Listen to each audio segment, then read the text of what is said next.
right. Thank you all so much for showing. Apologize for being a little bit late here. My name is Tanner Gears, and I'm joined today by Janie Jamel.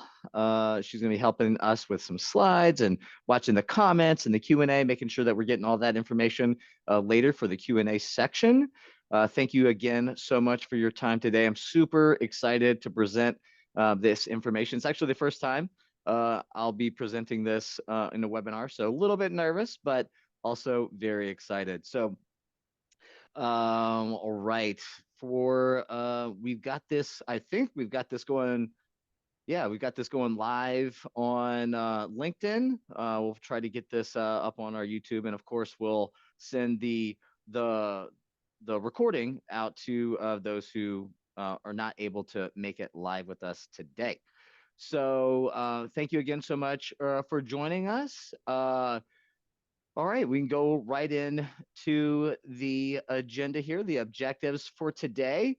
We're going to be talking about the CAT model, which I'm super pumped about, which is for job training and competitive integrative employment. It's a new way of thinking, at least in my perspective, for how we should be thinking about vocational rehabilitation and more successful case closures. And really, if the goal is competitive integrative employment, setting our VR clients up for success. The CAT model, that is certify, apprentice, and transition, the CAT model. So what is the Certified Accessibility Testing Program? We're using the CAT program, the Certified Accessibility Testing Program within the CAT model, the Certify, Apprentice, and Transition. And we're going to be talking all about that today. We're going to be answering your common questions at the end, of course, and everything's going to be broken down for you. We're going to show you exactly how we do everything. So if we go to the next slide here, who is Accessibility Officer? So my name is Tanner Gears. I'm Managing Director at Accessibility Officer, but we are a 100% remote, woman-owned and disability-owned small business. We're all over the United States, and our organizational vision is that the U.S. disabled unemployment rate is the same as the US unemployment rate. And there's two things we do pretty well here, which is one, digital accessibility and disability inclusion. Very, very passionate about that. And then two, vocational rehabilitation, job training, development, and retention. I myself, I'm a product of VR. I lost my sight in a traumatic auto accident in 2004 as an adult. And I really became intimately aware overnight of the, horrific discrimination and unconscious bias, all of the social stigmas and antiquated beliefs about people with disabilities. I became intimately aware of that overnight as a white man, who can, talk decent enough, communicate their value, who never had a problem getting a job, never had a problem really with any kind of these barriers, and then all of a sudden met immediate resistance overnight in the education system, definitely in the corporate world, as well as in my personal life. And so this has become a mission of mine to make sure that people with significant disabilities can go to work, right? I think that financial freedom creates choice and independence that otherwise is not really else seen. And it creates a sense of pride and ownership in order to be able to have those choices, right? Where we send our kids to school, what we eat, where we live. I think that financial independence and the freedom to work here in the United States is a civil right, and it means the world to me. So going on to the next slide here, what is the CAT model or the CAT model? And we're going to tell you about the origin story of how this all came into existence, right? So,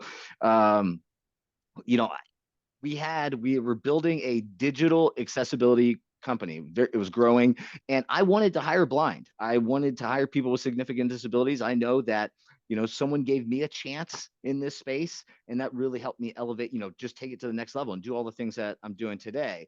But I just couldn't source any blind talent or otherwise significantly disabled. I couldn't find any talent like that who were technically capable. They did not have the knowledge, skill, or ability to do the work. And so we needed a training program. There wasn't anything in the marketplace that was really developing technical skills and abilities within the space. There's a lot of knowledge-based certifications, but there's nothing really hands-on and technical. And so because we couldn't source them, we built that training program. And as we started to recruit participants into the training program and really get them developed with the hard skills, okay, now they can do the job. They have the knowledge, they have the skill and ability, the hard skills to do the job, but we soon learned about other problems, right? Soft skill gaps, professionalism, etiquette, right? How to just so many common things that we take for granted, that people with disabilities who have never worked in a competitive integrated employment environment, who have never been held accountable for their professionalism, who have not been put in a real world experiences, we take for granted that there's just these things that we think are common sense that they don't have. These are skills, these are abilities, this is knowledge, this is acumen that can be developed, but it's not, unfortunately. I mean, in most of the people that are coming through this training program. And so they just don't know how to do that. And that is how the CAT model, the certify, apprentice, and transition model came to be, right? So one, the certification is that participants are going to get a technical skill-based training and then earn that industry certification.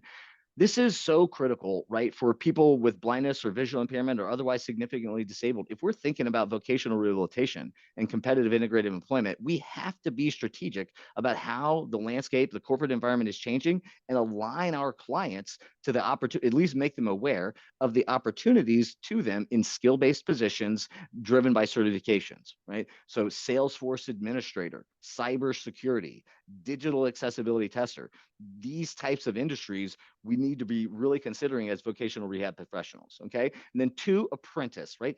Every job training program, in my opinion, vocational rehabilitation job training program should guarantee work, paid work, an internship, right? This is where we develop the soft skills. This is where we develop the acumen. This is where we develop the professionalism, the time management, the accountability, the all the things that are just like table stakes to actually have a seat at the table, right? This is what we have to do to play ball.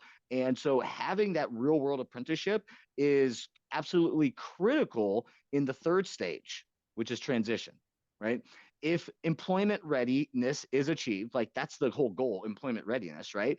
Once that's achieved, and it's realistic, we help the clients transition into competitive integrated employment. Like we would love to keep the graduates of the CAT program like forever, right? They're awesome. We know they can do the work. It's so beautiful to see them develop, mature, and really just become this whole new professional. I want to keep that talent, but that's not the goal. The goal is to prepare them for the transition into the industry. So that is transition. So next slide, please. Let's get into the CAT program and the overview. We've got here laid out is the framework and the advantages. And the framework is basically 6 to 9 months. Okay, that is the training program itself and the apprenticeship. People will take longer or less or longer, depending on the need, right? Everybody's different. And so within the CAT model itself, the certify, apprentice, and transition, we believe that should be adjustable. The apprenticeship, some people may take longer to actually grab those skills, and so that's why there's a range here. But the training program itself, at least with the CAT program, is 14 weeks. All right, but the apprenticeship could be longer, right? So, and when graduates are successful, they earn 2 industry certifications. This is critical for part-time, full-time employment outside, when they're ready to transition. We have 2 industry-based certifications because there's not a degree program for this, right? And so you need to have industry certifications. You need to have job experience. Again, preparing for competitive integrative employment, if we can look back at the CAT model, right, apprenticeship and transition, or excuse me, certify, apprenticeship, transition, the certification, the work experience, those are critical components for full-time and part-time employment. And so that's, this is all intertwined. And that's why we guarantee it. So the advantages of this is like, just real world focus and accountability, professionalism, like really holding feet to the fire. This is not a program. This is not a program for people who want to phone it in, right? This requires effort, skills, but this also creates the strongest career opportunities, right? If we want competitive integrative employment, if that's the goal, right, we have to prepare our clients to achieve that goal. And a lot of times that might mean having the tough conversations, really preparing them for the professional work environment. So, and that's how we get successful acquisition and then retention of that employment, right? This is like, just because they get an internship, just because they're in the job 45, 90 days, and then we close that case, like what happens 9 months from now? What happens 9 years from now? Are they still in the industry? Are they still working? So we've got to prepare them with those skills in order to maintain that long-term competitive advantage in the workplace, right? It's like today, corporations are making business decisions, hiring decisions. They're making hiring decisions through a lens of risk, right? And people with disabilities have to overcome those risks and be the best person for the job. There's no affirmative action here, not today. All right. So let's go to the next slide.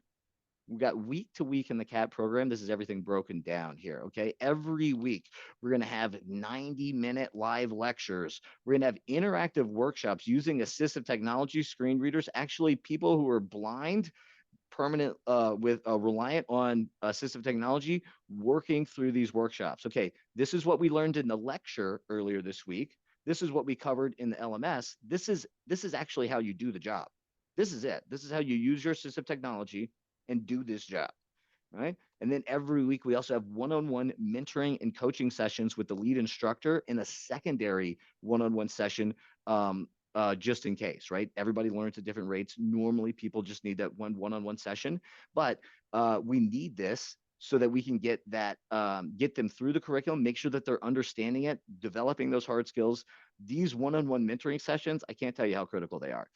And then, of course, we have accommodations out the wazoo, right? So we've got our first deaf-blind participant in the program right now. So we have live captions being transcribed in every single meeting. All the meetings are recorded, and we have on-demand sighted assistance and technical assistance. They just message us. We have people waiting standby in order to do that. That's the kind of commitment and excellence that it takes in order to prepare people with significant disability to do this kind of work. It is not a phone it in program.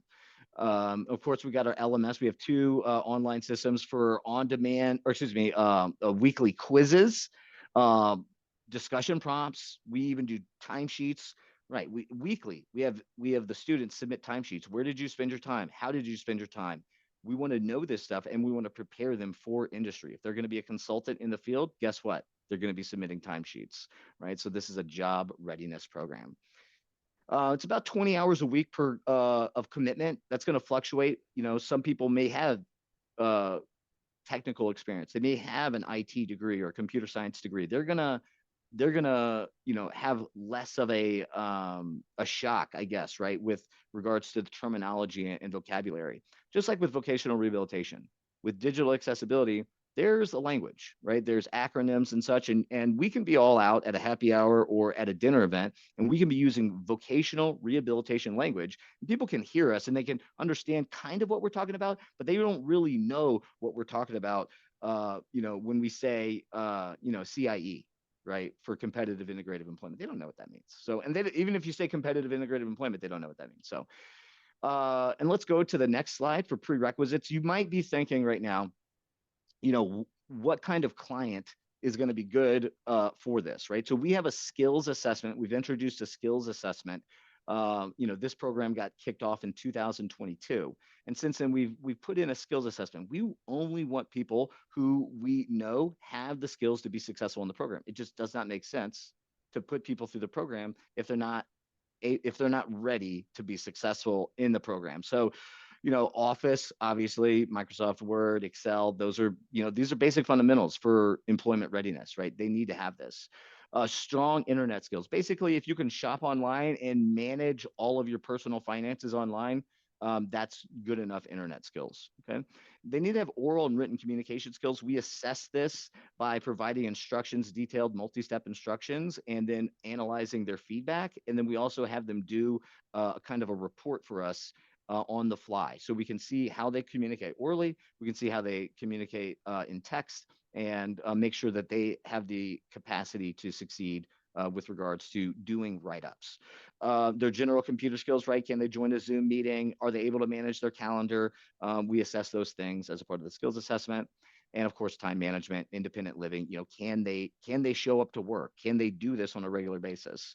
And of course, their professionalism. So those are some of the things that we're looking at with regards to prerequisites for getting into the program. And again, if you're concerned, if your client does or does not have the capacity for this, we will assess them for their skills. So no worries there.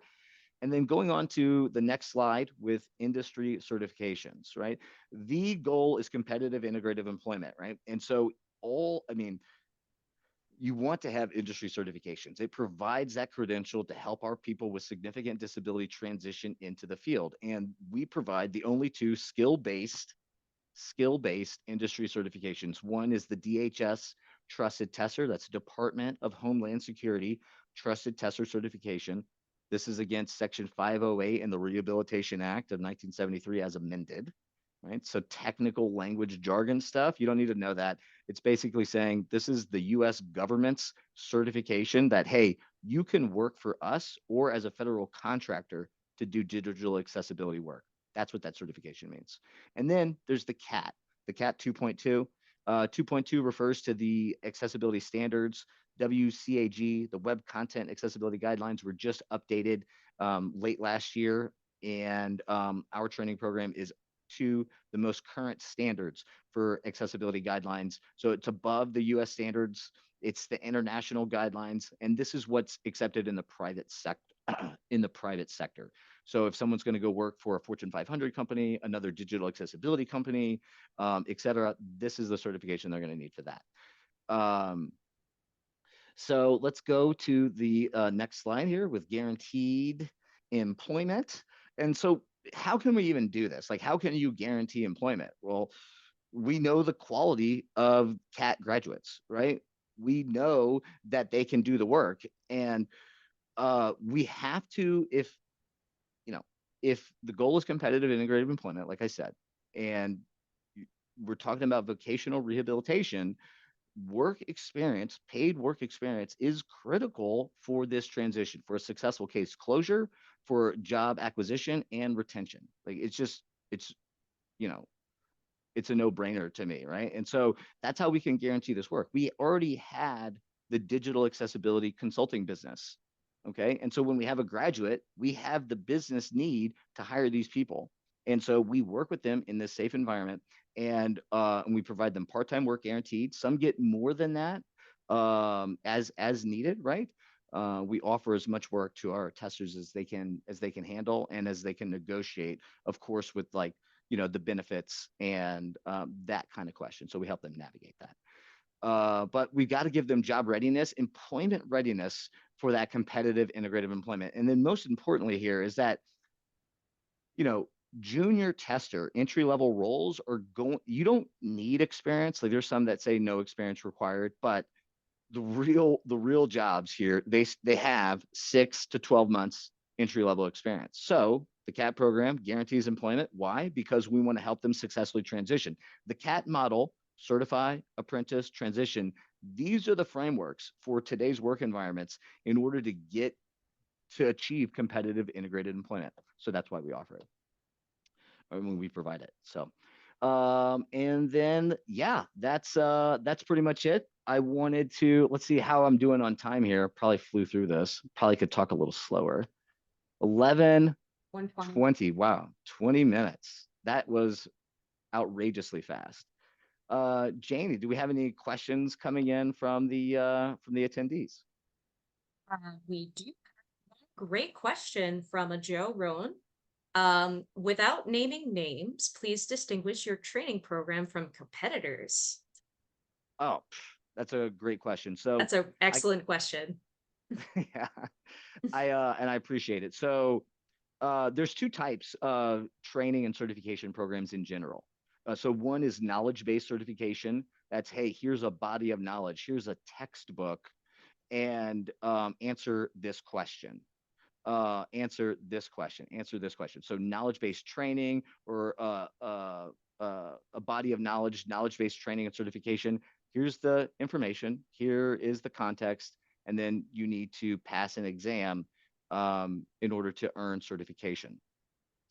The other thing is the other type of training typically is skill-based training.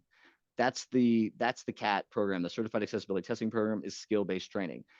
I don't care if you can memorize a body of knowledge. Neither does an employer. I don't care that you understand every single law as it relates to digital accessibility. I don't care if you understand those types of things. Those types of things do not prepare you to do the job. When your program manager or project manager says, hey, here's a website, do this test, here's a website, do this test, you've got to do the test. Citing a law or a general best practice is not going to get the job done. So a skills-based training and approach is, okay, I need to turn JAWS off. Let's see. We got some great questions coming in though. Yeah, they're fine. They're coming in. They're flying in, so They're but flying in. we're getting to Thank them, we y'all. promise. Yeah, we're good. So, but the skills base is like, hey, here's the information on how to do the job, and then here's actually how to do the job, right? We're going to show you how to do the job, and then you have to demonstrate that you can do the job.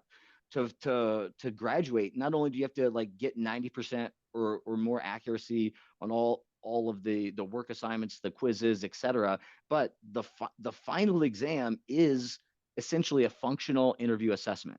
It's what employers now give candidates who are applying for digital accessibility roles. They have them go to a website that they've never seen before, and they have them do a test and a digital accessibility test and write up a report. And they typically give a particular time frame to do it, right? Because digital accessibility is it's an hours-based industry, right? It's a service-based industry, so it's hours-based, right? And people only pay for a certain amount of hours. So they say, hey, test this website, give us a report, and send it back to us. That's what you have to do to even get to later stages in the interview process.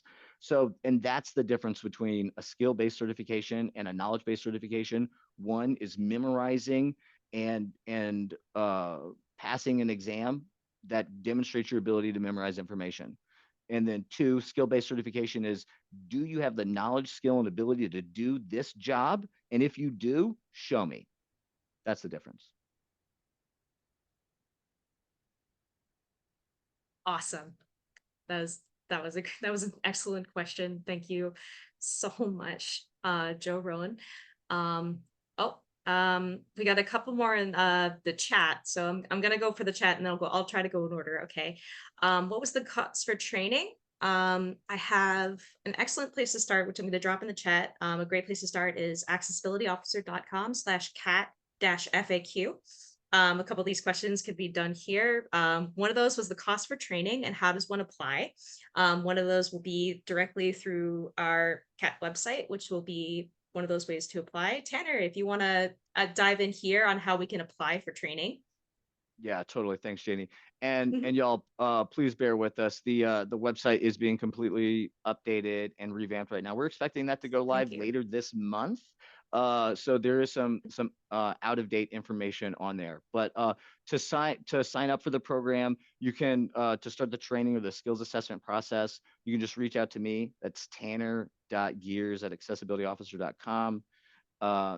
Janie, do you mind putting my email in the chat, please? Absolutely.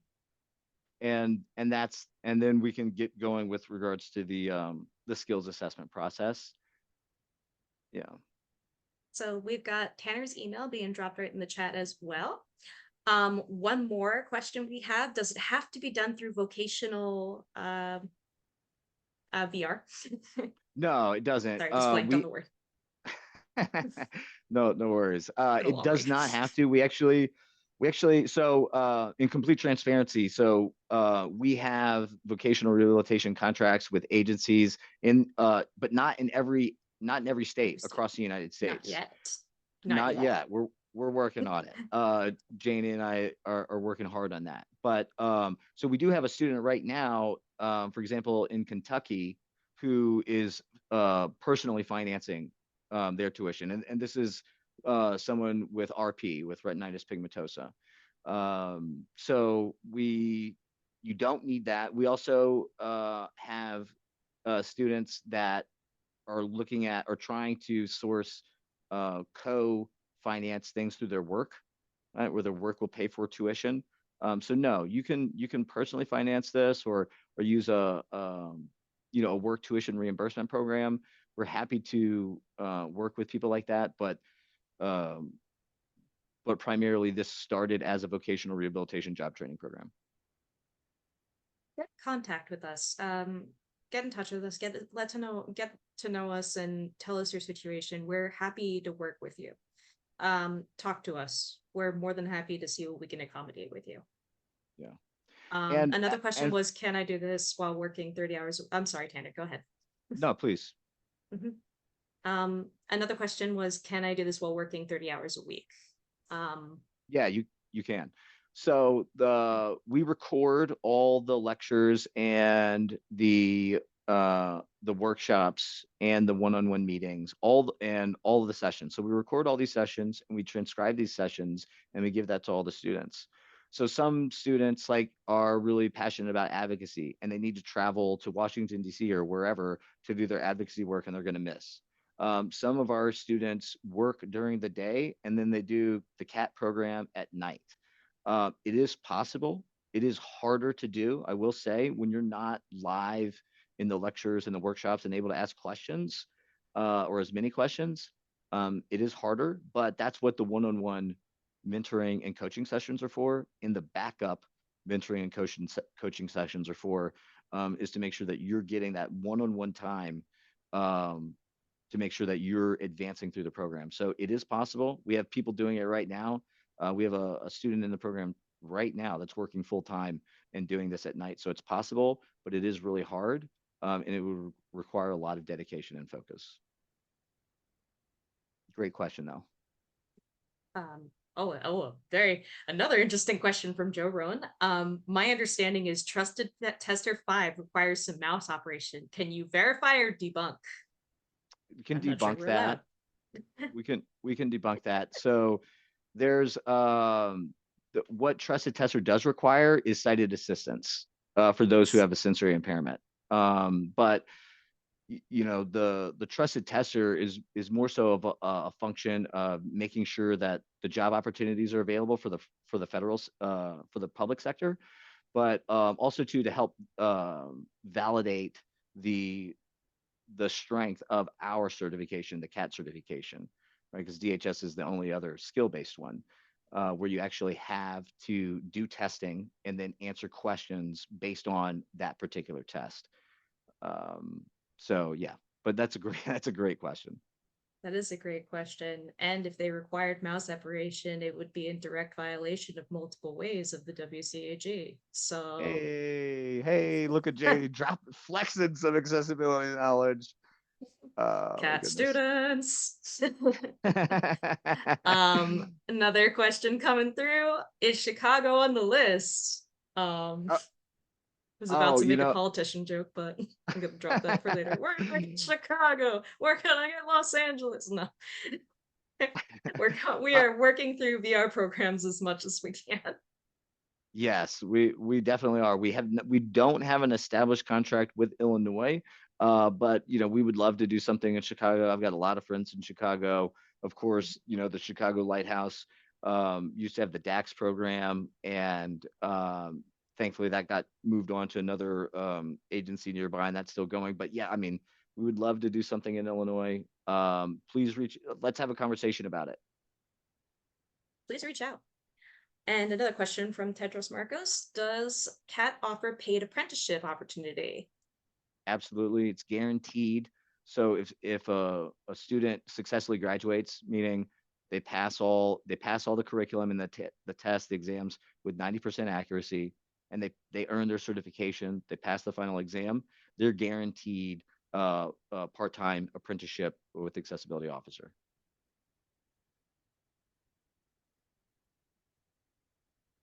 Great question.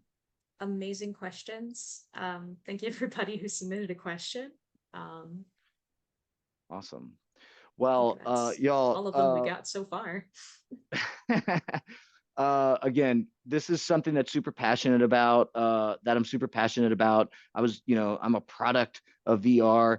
I'm very committed to providing opportunities to improve competitive integrated employment outcomes, and the CAT model, certify apprentice transition, I think is, you know, a huge opportunity for vocational rehabilitation to really kind of reimagine how we prepare people with significant disabilities for competitive integrated employment in skill-based positions, right? In roles and opportunities that pay well and give that financial independence and freedom that so many others have the luxury to do.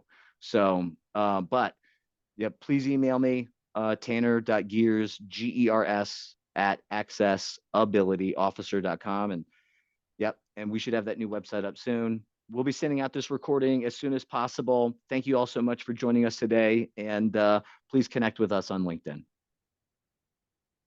Thank you. Another comment I wanted to shout out from Joe Rowan. I am a working QA accessibility tester who did the hard way, taking courses from DeQ, and I love your presentation and the opportunities you offer. Appreciate you, brother. Thanks for showing up. Thank you so much. Thank you, everybody, for your time today.